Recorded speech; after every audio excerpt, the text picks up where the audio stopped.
ஓம் நமச்சிவாய. தலைவாசல் அகலம் ஒரு மினிமம் இந்த கட்டையினுடைய அகலம் ஒரு 7லேருந்து 9 இன்ச்சு வைங்க. ஸோ கணம் அகலம் கம்மியாக இருக்கிறதுனால நான் கட்டை கணம் கம்மியாக கொடுத்துருக்குறேன். மினிமம் 3 இன்ச்சிலேருந்து 6 இன்ச்சு வரைக்கும் கொடுக்கலாம். தலைவாசல் தேக்கில் வைக்கிறோம். ஸோ நிலை வைக்கும்போது 2 பக்கமுமே ஒரு துவாரம் வைப்பா. அது எதுக்குனாக்கா ஒரு பக்கம் ரைட் சைடில் நவரத்தினம் வைங்க.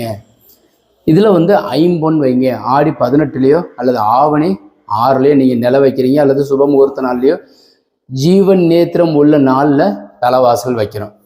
ஸோ நில வைக்கும்போது மேலே நவதானியம் கட்டிக்கணும். ஸோ இப்போ நிலையில் நீங்கள் வைக்கும்போது கவனிக்க வேண்டியது அப்படின்னு சொல்லியிருக்கிறேன். நிலை வைக்கும்போது முக்கியமாக கவனிக்க வேண்டியது என்னென்னா, இந்த ராஜ நிலையை கணவன் மனைவி 2 பேர் இருந்து பிள்ளைகளோடு சேர்த்து வைக்கிறது ரொம்ப சிறப்பு. ஏன்னா நிலைக்கு பேரே, இதுக்கு பேர் ராஜ நிலை. ஸோ அது மாதிரி நீங்கள் வைக்கணுங்க. ஸோ இதில் நாகாபரணம் அடிக்கலை. நீங்கள் வேணும்னாக்கா இதுக்கு கீழே நாகாபரணம்னு சொல்லிட்டு ஒன்று அடிப்பா.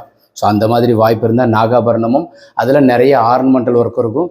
ஸோ இந்த கதவில் 2 பூ வர்ற மாதிரியான சுருக்கமான ஒரு டிசைன் தான் இருக்கும். நிறைய நீங்கள் கர்விங் ஒர்க்கில் பண்ணிக்கலாம்.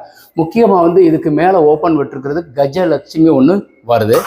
ஸோ இதில் மிச்சம் இருக்கிற நிலையில் ரெட்டை ஜன்னல் மாதிரி கொடுத்துருக்கோம். நிலைக்கு ரைட் சைடில் ஜன்னல் இருக்கிற மாதிரி கொடுத்துருக்குறோம்.